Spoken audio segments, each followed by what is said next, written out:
Estamos iniciando a conversa de redação desta segunda-feira, a participação do Eduardo Costa e do Júnior Moreira. Você, ouvinte da Itatiaia, também pode participar opinando pelo WhatsApp do jornalismo 99996-7074.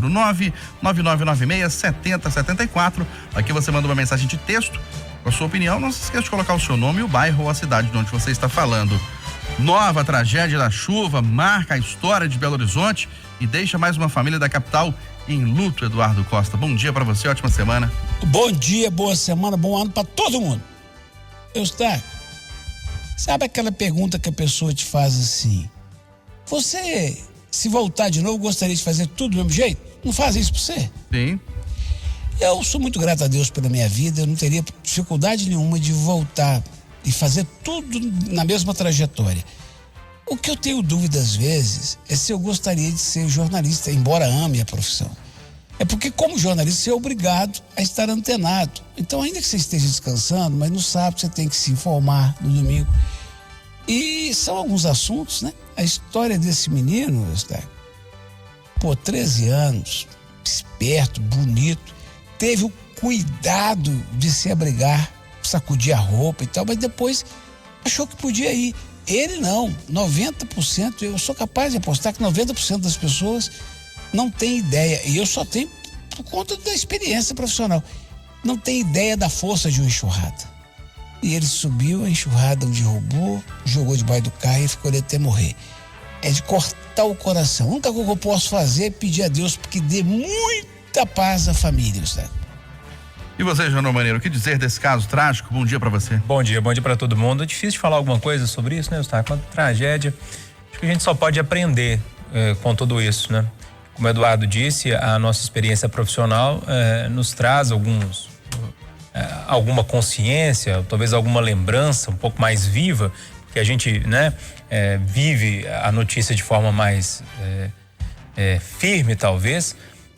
Você vai lembrar do caso que aconteceu há talvez uns 3 anos ali no Prado, praticamente igual. Uma moça foi arrastada, né, foi levada para debaixo do carro e morreu da mesma forma que esse rapaz. É aprender com essas tragédias, é dizer, olha, gente, tá chovendo, a enxurrada tá forte, espera mais um pouquinho, espera baixar, passar tudo, porque pode ser uma enxurrada, pode ser um bueiro que tá aberto, pode ser um cabo de luz que caiu, uma árvore que vai cair em cima de você. Então se abrigue e espere. Quando a gente fala das outras tragédias, por exemplo, a que aconteceu lá em Capitólio, é mais um alerta, né? Para quem vai tomar banho nesse verão, o verão tá só começando, tem muito calor aí pela frente, muitos fins de semana para a turma aproveitar e precisa ter muito cuidado, olhar sempre pro tempo, conversar com alguém mais experiente ali naquela região, de como é que funciona tudo, né? E tentar ao máximo se proteger. Eu sei que em alguns momentos é difícil, muito difícil, inclusive, mas depende muito mais da gente nesses casos que aconteceram, né, do que de outras pessoas. Mas é lamentar e pedir a Deus para abençoar e confortar a família mesmo. Bom, a passagem do ano foi marcada por tragédia também envolvendo motorista de aplicativo. Agora, um outro motorista foi vítima de assalto e pulou do carro para sobreviver. A categoria planeja carreata depois de mais um caso brutal, porque teve aquele que o motorista, Júnior, foi esfaqueado, teve os olhos perfurados, depois de um assalto também por 2 jovens, quase adolescentes, 18 e 19 anos. Só que eu estou em contato com alguns motoristas de aplicativo, eles estão reunidos agora ali na Delfim, Major Delfim de Paula, né? Que é na região da Pampulha de São Francisco, perto do Corpo de Bombeiros. Isso. Eles vão pegar a Avenida Antônio Carlos, devem passar pelo centro e no Ministério Público, enfim, eles estão fazendo uma carreata, vários carros, as fotos que eu recebi, inclusive, de carros escrito luto. A turma está tentando fazer um movimento para chamar a atenção das autoridades para esse movimento que está acontecendo nos últimos tempos. Quando eu olho para essa situação, eu fico pensando sempre, Eustáquio, no limite da maldade humana, sabe? Parece que tem hora que a bondade tem limite, mas a maldade não. É igual a inteligência e burrice, né? A inteligência tem limite, a burrice nunca tem limite. E essa maldade vai nesse sentido também. Não basta a maldade de roubar, né, de um trabalhador na véspera do ano novo. Não, você tem que roubar, torturar, praticamente degolar, furar os olhos. Imagina o que esse rapaz sofreu, né, antes de morrer. Enfim, é uma maldade que eu fico tentando entender de onde que vem, de onde parte isso, como é que a pessoa aprende a ser tão mal dessa forma. É um problema essa modalidade de roubo a táxi, a aplicativo, que não é de hoje. A gente já cansou de noticiar morte de motorista taxista, roubo de taxista, mas me parece que a grande solução para essa história toda, ou pelo menos que amenizaria isso tudo, era o que o Uber fez lá no início, que a Uber fez, que os aplicativos fizeram. Era evitar o pagamento em dinheiro dentro dos carros, sabe? Não especificamente nesse caso, mas de forma geral. Quando abriu, né, e aí você coloca, olha, tem dinheiro naquele carro ali, aquela pessoa vulnerável, sozinha, entramos 2 atrás ali, armados, é um dinheiro muito fácil para esses bandidos. E a gente dava um passo atrás agora e começar a propor e aceitar esses pagamentos por meio do sistema eletrônico de pagamento, seja pelo Pix, seja pelo cartão, não sei, para algum desses sistemas que, na minha visão, no meu modo de ver a situação, e eu tô de fora, mas tentando olhar com calma assim, me parece uma solução paliativa, enquanto que a segurança pública não dá conta de reverter essa situação, todo o caos social que a gente vive, né, para reverter essa situação. E retirar o dinheiro da mão desses motoristas seria o ideal nesse momento. Ô Eduardo, a gente cobra muito nas polícias, né, militar e civil, mas também tem cobrança aos parlamentares. O Davidson de Venda Nova, aqui pelo WhatsApp, está dizendo o seguinte, sobre essa covardia que fizeram com o motorista do Uber, chega a ser indignante como nenhum dos senadores de Minas e deputados federais se manifestou até hoje. Estamos muito mal representados em Brasília. Eu estou aqui, um dos ladrões, segundo o nosso Renato Rios Neto, saiu da cadeia no dia 19. Sim. Quer dizer o quê, além do que o Júnior já disse? Eu quero me alongar no próximo tema, que está na raiz de todas as nossas mazelas, vai dizer apenas o seguinte a esta família: que Deus console e proteja, porque foi duro escutar uma irmã dizer que, quando preso, o menino falou: é Uber da vez, minha filha. Esse foi o Uber da vez e nós não vamos ficar presos, não. Nosso advogado tá vindo tirar a gente. É de doer, tá? Bom, em entrevista ao Jornal da Itatiaia, o virologista, professor da UFMG, Flávio Guimarães da Fonseca, explicou os possíveis cenários para o coronavírus no Brasil após as festas de fim de ano. Vamos ouvir um trecho da fala dele. É bem possível que seja já na primeira quinzena a gente já comece a acompanhar um aumento no número de casos. Por quê? Porque normalmente o vírus tem um período de incubação, que a gente chama. É um período em que a doença leva um tempo para se manifestar, onde as pessoas começam a procurar os serviços de saúde público e privado, porque elas começam a se manifestar sintomas. Esse tempo médio é de 14, 15 dias. Então, por exemplo, se a gente considerar o Natal, né, que aconteceu no dia 24, 25 de dezembro. Então, seria mais ou menos 14 a 15 dias depois do Natal, que foi um período de maior aglomeração, quando a gente começou a ver mais festas. Vimos muitas festas no fim de ano também, pessoas nas praias. Então, isso deve acontecer a partir de agora até o dia 20, 25 de janeiro, um aumento mais substancial. Tá com muito medo, Eduardo Costa, desse repique da doença? Tenho, mas eu tenho mais medo do que dizem ser governo da gente. Vejam esse episódio aí do taxista e outros, do motorista de aplicativo e outros.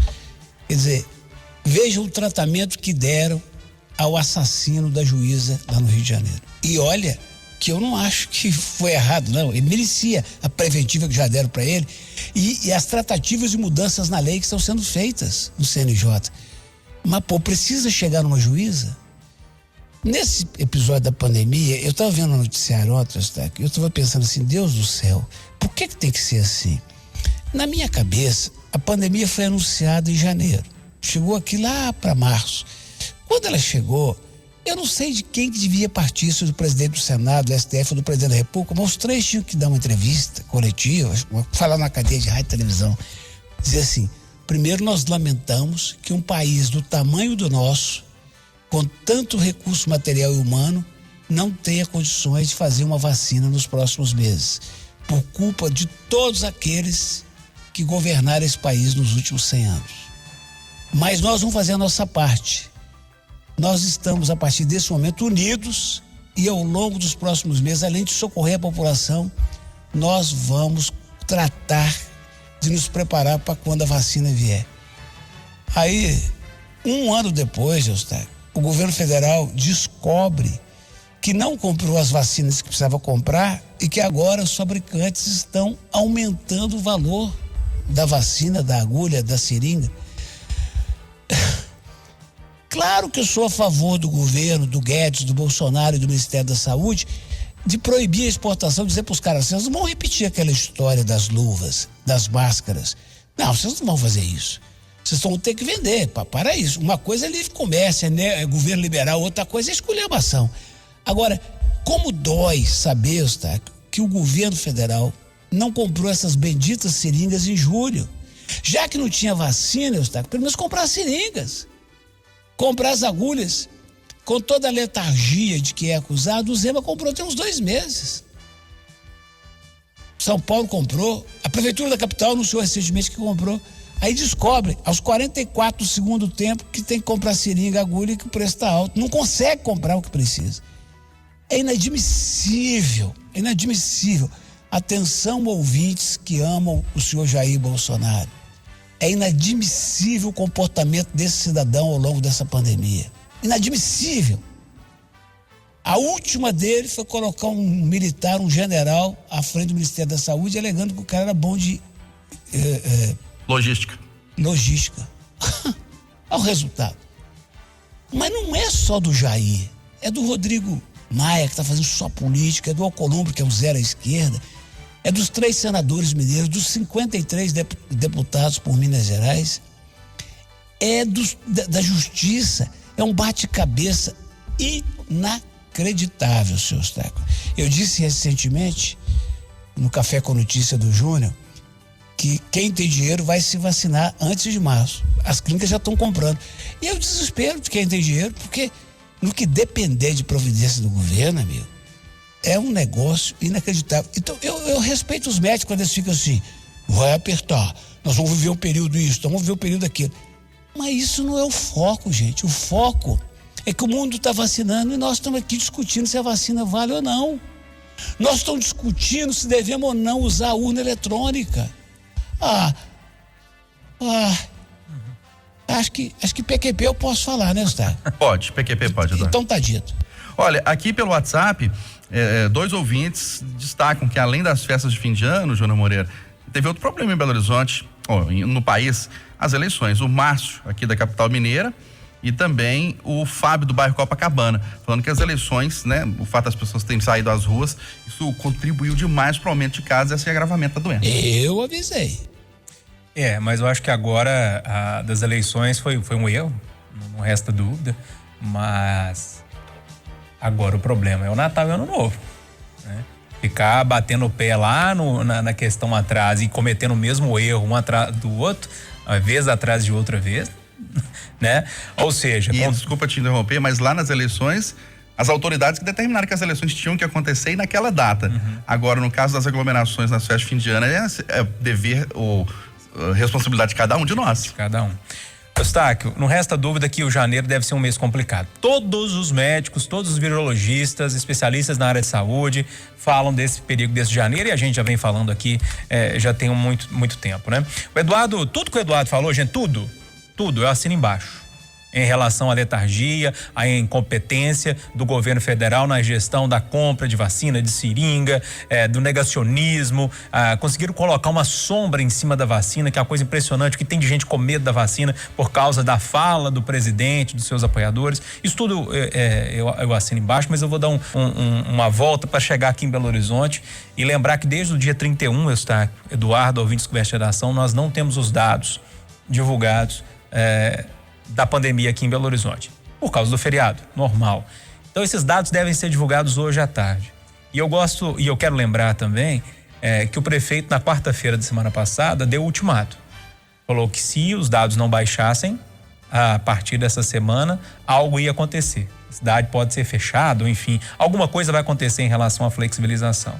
Ainda não tem data, eu conferi com o pessoal da prefeitura ainda, não tem data, não tem horário, mas a promessa do prefeito da semana passada é que algo vai acontecer. Ou seja, além de tudo isso, tem as questões econômicas que são seríssimas, que podem ser mais uma vez afetadas por causa de um fechamento da cidade, porque não vai ter vaga para todo mundo. Oi, Eduardo. Porque eu juro que eu vou afetuosamente corrigir o Júnior, vou ajudar o Júnior. O Júnior falou assim, nós não temos dados desde de 31 por causa do feriado. Normal. O Júnior quis dizer o seguinte, normal dentro da prática, é indecente desse país. Sim. Porque não é possível que nem a pandemia faz a prefeitura botar 3 pessoas de plantão no feriadão desse para cumprir a missão. Ô Júnior, Normal dentro do normal, né? Já é ruim. Você folgou no Natal, certo? Certo. Eu folguei no Ano Novo, você segurou a minha onda, certo? Certo. Na prefeitura isso tá impossível. É o básico. É o básico. Esse país, rapaz, isso é um negócio a gente levar a sério, a gente enlouquece isso. Não tem os números da pandemia por causa do feriado. Os PROCONs estão atendendo, o PROCON do Estado atende via aquele negócio, gente. Teleconferência? Teletrabalho. Chamada? Aquele negócio de que você fala de longe com a pessoa. E os PROCONs municipais, caso de Belo Horizonte, você tem que agendar pra você ir lá. Tá difícil, Eustáquio. Aqui, eu não quero começar chato o ano, não. Toca a bola e vamos ser felizes, tá? Ô, Eustáquio, só uma informaçãozinha que os motoristas de aplicativo estão conversando aqui, muitos deles mandando mensagem e falando que estão saindo agora, então, da região da Antônio Carlos, dos bombeiros, rumo à região central da cidade, também o Ministério Público. Então, você que circula por carro pela região central, atenção redobrada, porque o trânsito pode ficar um pouco complicado. Ô, meu âncora. Sim. Para não ficar a ideia de que eu tô rabugento hoje, deixa eu cumprimentar a diretoria do Atlético. Atleticano que sou, eu tô vendo uma enxurrada de críticas e atleticanos à diretoria que cumprimentou o Cruzeiro pelo centenário. Esse é o mundo nosso hoje do ódio. Uma coisa é a bola rolando no campo, vamos ganhar deles. Outra coisa é celebrar os 100 anos de uma equipe que é importante no mundo e que tem uma história brilhante. Ou eu tô errado, senhor Eustáquio? Eduardo, você tá certíssimo. Assino embaixo o que você disse. E você também é atleticano. O atleticano, o Júnior também é. E acredito que assina embaixo também. Foi lógico. Ó, gente, a gentileza, a cordialidade é o básico do básico na nossa vida. Se a gente perder isso, o que vai ser? É um país em que a vacina vai chegar, né? Com atraso, mas vai chegar e a pessoa fala assim, não quero tomar a vacina. Gente, uma vacina de graça para prevenir uma doença. Então, pra cima, de forma positiva. Alto astral. 9 horas em ponto em Belo Horizonte. Final.